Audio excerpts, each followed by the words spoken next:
I have been reading recently predictions as to how school will look in the future.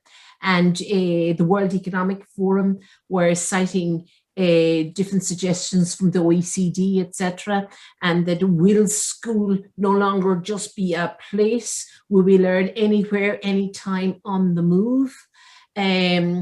Perhaps we will learn with more dependence on technology, etc., etc. And it struck me, are we headed fast towards a great divide between those that get on well through education systems or education and those that don't? For instance, take the special needs child, take the child from a lower socioeconomic group, take the well-off child. Will that type of division become more pronounced? The divisions of the past that we felt we had gotten rid of. But should education become like a menu, anywhere, anytime, etc.? Will it be more open to some than others?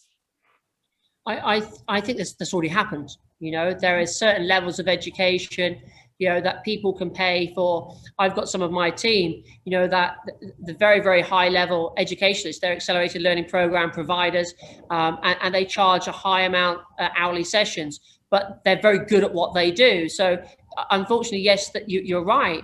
The very best of what we have to offer is not open to everyone. It's open to those that can afford it. And that's what's happened in this world. If you have a look at it, you know, where is the financial distribution? It's in the minority. It's sure. The majority of money is left with the minority. I don't see that division getting any less. You know, it's such a tough question when it comes to education. In some ways, I think that the level of education could be is going to be diluted, but put on these platforms. I mean, it could be open to all. So therefore, there could be children, because there's an online capability. If you have an internet connection, then you are able to have this. You're able to have access to this education. There's a school that we're hoping to open up in Somalia. So we bought some land in Somalia where we're going to build a mosque, a school, and an orphanage. And what I would like to be able to do is with the H2 Academy, which is, you know, I would like to think we have got the very best experts in the field of education.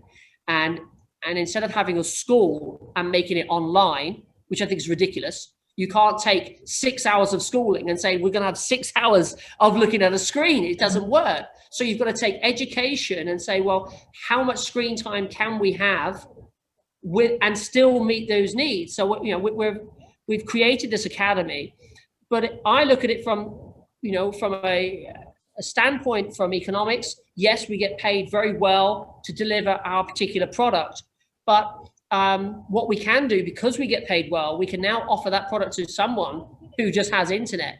It's a diluted version, because obviously we go for the numbers. You know, one-to-one sessions. If I gave you a one-to-one session to support your development, that's going to be far better than if I said, oh, by the way, I'm doing a development workshop and it's going to be done with 100 people. Sure. So although we're diluting it, we're still giving the platform for them to see the experts.